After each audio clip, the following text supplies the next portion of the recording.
퇴직하면 뭘 하고 살지? 이 질문, 사실 한 번이라도 직장 생활을 해본 사람이라면 가슴 한구석에 꼭 품고 있는 고민 아닐까요? 저도 50대 중반 즈음부터는 명함을 내려놓는 날을 상상하면 괜히 허전해지고 내일이 막막하게 느껴졌어요. 마치 오랫동안 달려온 터널 끝에서 갑자기 이제부터 내가 알아서 살아야 한다는 말을 듣는 기분이랄까요. 주변을 보면 정년퇴직을 하고 나서 60대, 70대 선배들이 사는 모습이 극명하게 갈립니다. 어떤 분들은 매일 아침 운동 나가서 사람들 만나고 동네의 정보통으로 살며 오히려 젊어지셨더라고요. 반면에 어떤 분들은 하루 종일 TV만 켜두고 아침 저녁 약 챙겨 먹고 그렇게 시간을 죽이는 게 일이 되어버린 분들도 있어요. 퇴직하면 자유다 라고 외쳤는데 막상 손에 쥔 자유를 어찌 써야 할지 모르는 거죠. 그런데 재미있는 건 그런 70대 선배들이 공통적으로 하는 이야기가 있더라고요. 야, 내가 50대, 60대일 때 미리 준비해야 한다. 나이 들어서 준비하려면 너무 늦어. 이런 이야기예요. 저도 귀담아 들었고 오늘은 그 이야기를 나누고 싶습니다. 실제로 70대 선배들이 들려준 지금 해야 할 3가지 준비 이야기를 하나씩 풀어볼게요. 첫 번째는 일과 역할을 잃지 말라는 조언이에요. 회사 다닐 때는요, 월급만 받는 게 아니라 내 자리가 있었어요. 회의에서 의견을 내고 후배들 가르치고 동료랑 싸우기도 하고 보고서 쓰고 모든 게 귀찮아도 내 일이자 내 역할이었죠. 그런데 퇴직하면 이게 싹 사라집니다. 70대 한 선배는 이렇게 말했어요.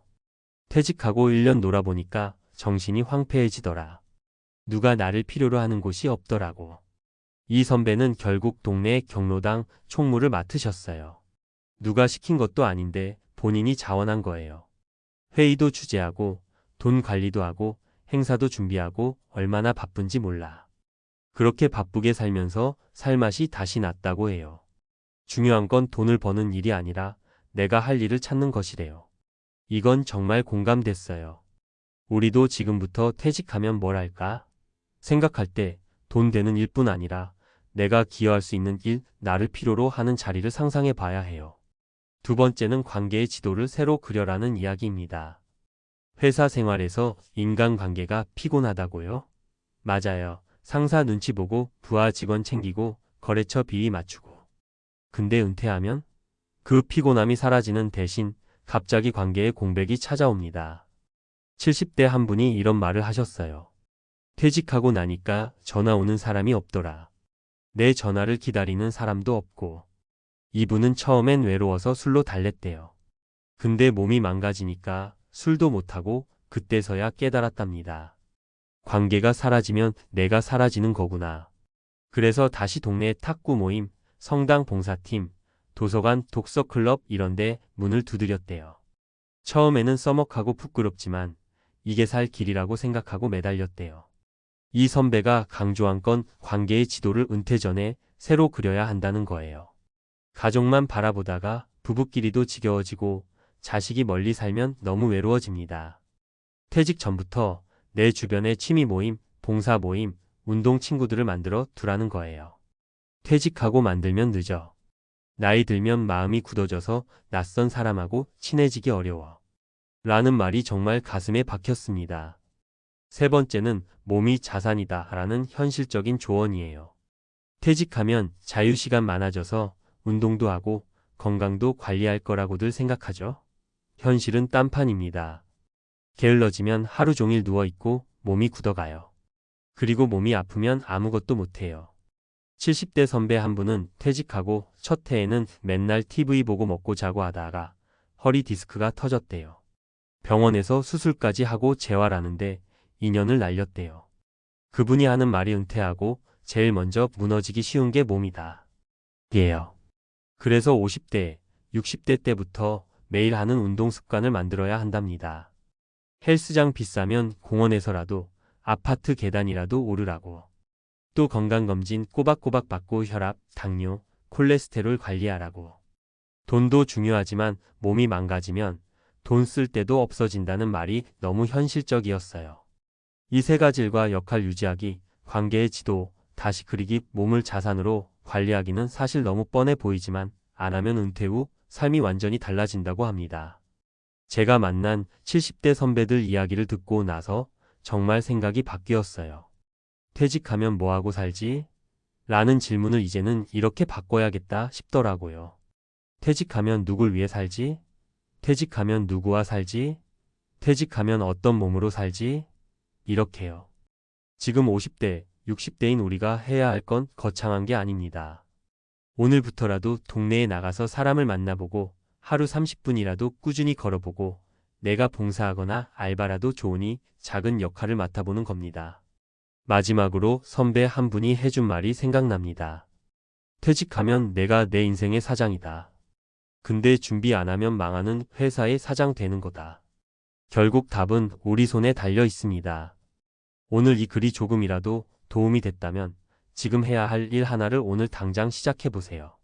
그게 은퇴 후 인생을 완전히 바꿔줄 첫걸음일 겁니다. 방금 이야기한 퇴직하면 뭘 하고 살지?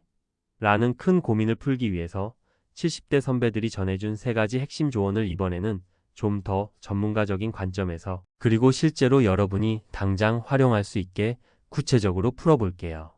먼저 일과 역할 유지하기입니다. 퇴직 후 일이라는 게 꼭 돈을 버는 의미만은 아닙니다. 사실 돈 버는 일자리도 60대가 넘어가면 기회가 급격히 줄어요. 통계청 자료를 보면 60대 이상 취업자 중 절반 이상이 단순 노무, 일용직, 경비, 청소 같은 저임금 고강도 직업에 몰려 있습니다. 월 100만 원도 안 되는 경우가 허다해요. 그래서 중요한 건 돈을 벌든 안 벌든 내가 할 일이 있어야 한다는 거예요. 실제로 지역마다 시구청 노인 일자리 센터나 복지관에서 60세 이상을 위한 공공형 일자리를 운영합니다. 보통 주 1,520시간 정도 일해서 월 3,050만 원 받는데요. 이 돈이 크지 않더라도 출근할 곳이 있다는 게 심리적으로 큰 힘이 됩니다. 또 요즘 인기 있는 건 마을 해설사나 생활문화 강사 같은 자원봉사 기반 일자리예요. 예를 들어 서울시에서 운영하는 50 캠퍼스 프로그램을 보면 수업을 이수하면 지역 아동센터에서 독서 지도나 미술 수업을 할 수 있게 지원해줘요. 실제 참여자들 만족도가 높더라고요. 내가 사회에 쓸모 있는 사람이다 라는 감각이 생긴다고 해요. 이런 건 무조건 퇴직 후가 아니라 퇴직 전부터 알아보고 신청해야 합니다. 왜냐하면 수요는 많고 공급은 한정돼서 선착순이거나 교육 이수가 필요하기 때문이에요. 일단 한번 발을 들여놓으면 또 새로운 네트워크가 생기고 기회가 열립니다. 두 번째는 관계의 지도 그리기입니다. 은퇴 후 우울증에 빠지는 큰 이유가 바로 고립감이에요. 보건복지부 자료를 보면 65세 이상 노인의 30%가 외로움을 자주 느낀다고 응답했고 이게 우울증 위험을 23배나 높입니다. 실제로 은퇴 직후 12년은 해방감이 있지만 그 후엔 급격히 인간관계가 줄어들어요. 그래서 전문가들은 은퇴 전에 관계 포트폴리오를 만들어 보라고 권합니다. 회사 친구, 동창, 동네 이웃, 취미 모임, 종교 모임 등 지금 관계를 한번 종이에 그려보세요. 어디가 너무 약한지, 누구랑 끊어졌는지. 그리고 1년에 최소 2명과는 회복 연락을 하자고 목표를 세우면 좋아요. 예를 들어 이런 분이 있어요. 60대 초반에 은퇴하자마자 고향 친구들이랑 매달 한 번 등산 모임을 만들었어요. 처음엔 3명이었는데 입소문으로 10명 넘게 늘었어요. 각자 한 번씩 산을 고르고 점심 장소 정하는 게 룰이에요. 이게 별것 아니어 보여도 다음 모임이 있으니 몸 관리도 하고 사람 만날 준비도 한다고 해요. 또 하나 팁은 목표를 공유하는 모임을 만드는 거예요. 예를 들어 독서 모임, 글쓰기 모임, 합창단, 밴드 이런 게 좋아요. 단순히 밥 먹고 헤어지는 게 아니라 같이 무언가를 준비하고 성취할 때 관계가 오래가요. 실제로 서울시에서 운영하는 평생학습관, 문화센터에 가면 이런 모임이 저렴하거나 무료로 운영됩니다. 낯을 가린다고요? 사실 그런 곳은 다 비슷한 처지의 사람들이 오는 거라 오히려 금방 친해져요. 세 번째는 몸을 자산으로 관리하기입니다. 70대 선배들이 한결같이 하는 말이 퇴직하면 몸이 먼저 늙는다는 거예요. 우리 몸은 2주만 누워 있어도 근육이 눈에 띄게 빠진다는 연구 결과가 있어요. 실제로 노인병학회 자료를 보면 65세 이상 남성의 30%, 여성의 40% 이상이 근감소증 위험군이에요. 그래서 전문가들이 추천하는 건 매일 최소 30분 중강도 운동입니다.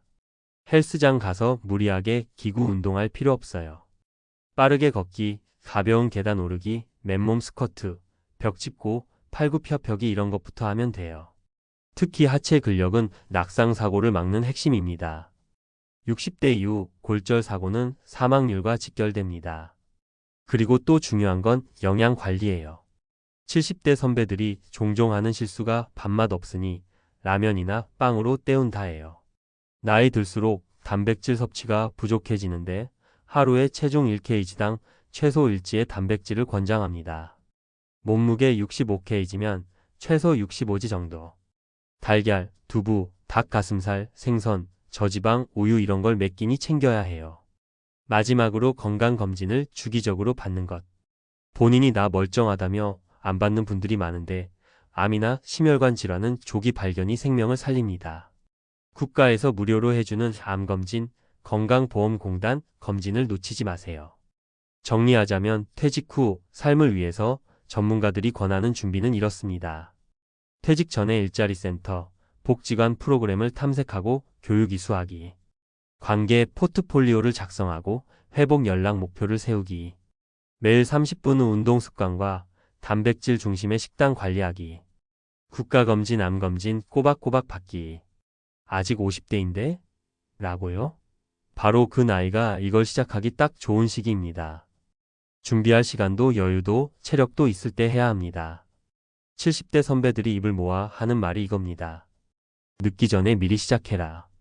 오늘 읽으신 이 글이 단순히 좋은 이야기로 끝나지 않기를 바랍니다.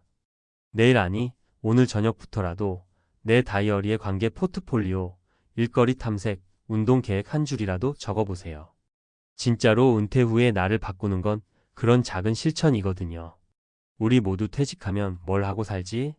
라는 고민을 퇴직 후에도 잘 살자는 확신으로 바꿀 수 있길 진심으로 응원합니다.